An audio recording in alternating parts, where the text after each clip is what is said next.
आज हम forward reference problem का अभ्यास करने वाला है। सबसे पहले तुम्हें यह समझने की जरूरत है कि एक नॉर्मल प्रोग्राम के अंदर अगर हम मैक्रो यूज करते हैं तो चीजें कैसे काम करती है, और उसके बाद फॉरवर्ड रेफरेंस प्रॉब्लम क्या होता है यह समझना तुम्हारे लिए और ज्यादा आसान हो जाएगा, राइट। तो अभी यहाँ पे मैंने एक रफ प्रोग्राम लिखा है to explain you and where stuff like that. Okay, तो अभी इस रफ प्रोग्राम को मैं तुम्हें समझाऊंगा। देखो, सबसे पहले I have written this programme.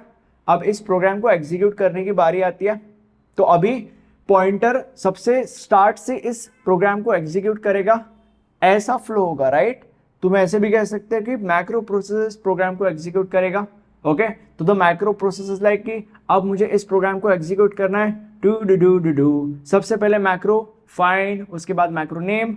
Okay, let's see macro name के बाजू में क्या क्या पैरामीटर्स पास किए गए हैं। अच्छा, मैक्रो नेम के बाजू में ये दो पैरामीटर्स पास किए गए। Cool, these two parameters are positional parameters. Positional parameter के ऊपर लेक्चर मैंने बनाया, नहीं देखा that's totally fine. Just remember कि ये दो पोजिशनल पैरामीटर्स है, नहीं रिमेंबर किया तो भी कोई फर्क नहीं पड़ता, बस पैरामीटर्स है। ये तो याद रख सकते हो ना, ठीक है। ओके, अब उसके बाद मैक्रो डेफिनेशन। मैक्रो डेफिनेशन के अंदर कुछ इंस्ट्रक्शंस हमने पास किए and the macro process like okay, ये इंस्ट्रक्शन पास किए गए हैं, waste of like that, fine. And उसके बाद एमेंड यानी कि मैक्रो एंड लिख दिया है, और यहाँ पे ये जो पूरा का पूरा मामला यहाँ पे थोड़ा सा खत्म हो जाता है। अब उसके बाद प्रोग्राम आगे चलता है एंड उसके बाद इस मैक्रो को हम कॉल करते हैं with the help of macro name which is in this case jazz. Okay, now the macro process like okay, macro name के मदद से इस मैक्रो को कॉल किया गया है। लेट्स सी मैक्रो नेम के बाजू में किन पैरामीटर्स को पास किया गया है, क्योंकि यहाँ पे जितने पैरामीटर्स होते हैं यहाँ पे भी उतने पैरामीटर्स होने ही चाहिए।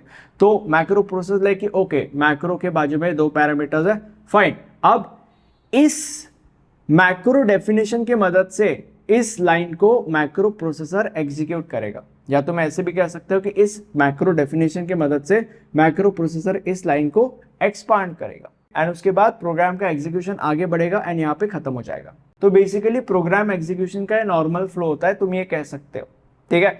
अब यहां पे हमने क्या किया है, यहां पे हमने पहले मैक्रो को डिफाइन किया है और उसके बाद मैक्रो को कॉल किया है, ऐसे ही हुआ है।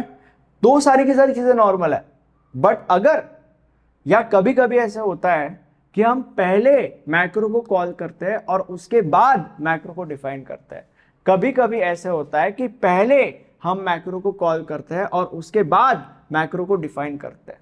तो इस केस में क्या होगा, इस केस में द मैक्रो प्रोसेस लाइक कि ओके डू डू डू डू डू, ओ मैक्रो को कॉल किया गया है, बट इस मैक्रो को एग्जीक्यूट करने के लिए मैक्रो डेफिनेशन है ही नहीं मेरे पास। ये हमें पता है कि मैक्रो को बाद में हमने जाकर प्रोग्राम में डिफाइन किया है, बट उस मैक्रो प्रोसेसर को या उस चीज को जो उस प्रोग्राम को एग्जीक्यूट करने वाला है या कर रहा है उसको थोड़ी पता, उसको सपना थोड़ी आएगा, ठीक है। तो उसको नहीं पता, तो इसलिए वो एरर देगा। वो आएगा ऊपर से, देखेगा मैक्रो को कॉल किया गया है, बट इस चीज को एक्सपांड करने के लिए, इस चीज को एग्जीक्यूट करने के लिए मैक्रो डेफिनेशन तो चाहिए, जो कि उसके पास है ही नहीं। यहां पे थी तो उसने इस लाइन को एग्जीक्यूट किया, तो इस लाइन को उसने एक्सपांड किया, बट यहाँ पे मैक्रो डेफिनेशन है ही नहीं उसके पास, तो वो क्या करेगा, वो कुछ नहीं कर सकता, और इसीलिए दिस इज एन एरर। तो ऐसा एरर नहीं आना चाहिए, इसीलिए या पहले तो इस एरर को हम कहते हैं या इस प्रॉब्लम को हम कहते हैं फॉरवर्ड रेफरेंस प्रॉब्लम। अब ये जो फॉरवर्ड रेफरेंस प्रॉब्लम है, ये फॉरवर्ड रेफरेंस प्रॉब्लम नहीं आना चाहिए, इसीलिए जो मैक्रो प्रोसेसर है वो दो पासेस में काम करता है, पास 1 एंड पास 2। अब पास 1 में मैक्रो प्रोसेसर क्या करता है, पास 1 में मैक्रो प्रोसेसर जो भी मैक्रो कॉल्स होता है उन मैक्रो कॉल्स को कर देता है इग्नोर। मतलब sorry for this slide by the way, pass 1 में जो मैक्रो प्रोसेसर है वो जो भी मैक्रो कॉल्स होता है, मतलब इन दिस केस दिस, इस मैक्रो कॉल को इग्नोर कर देगा और आगे बढ़ेगा। ऑफ कोर्स अगर वो इसको इग्नोर कर रहा है तो आगे बढ़ने के बाद जो मैक्रो डेफिनेशन है, इस मैक्रो डेफिनेशन को अपने अंदर स्टोर कर लेगा, ठीक है। ये चीज पास 1 के अंदर होती है। क्या होता है पास 1 के अंदर, मैक्रो कॉल को इग्नोर किया जाता है और मैक्रो डेफिनेशन को अपने अंदर मैक्रो प्रोसेसर स्टोर करता है।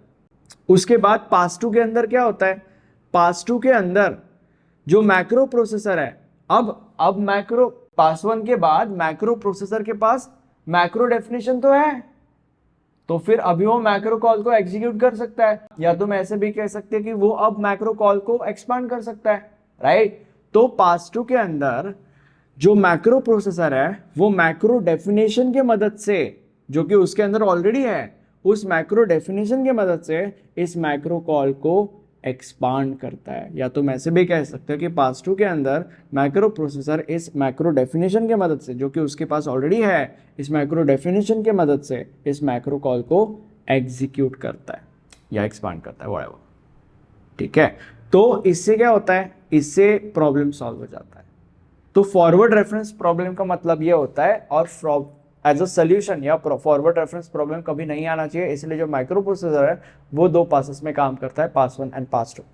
अब अगर तुम ये लेक्चर एग्जाम के लिए देख रहे हो तो तुम्हें ये समझने की जरूरत है कि एग्जाम में ऐसा हो सकता है कि इसके ऊपर एक 10 मार्क का प्रॉब्लम, 10 मार्क का क्वेश्चन है, तो ऑब्वियसली 10 मार्क के अंदर इतनी सी चीजें लिख के काम नहीं चलने वाला, तुम्हें एक एग्जाम्पल भी देना पड़ता है।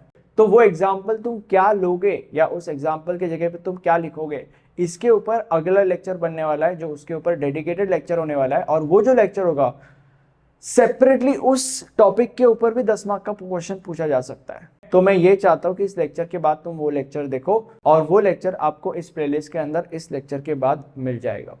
Thank you so much.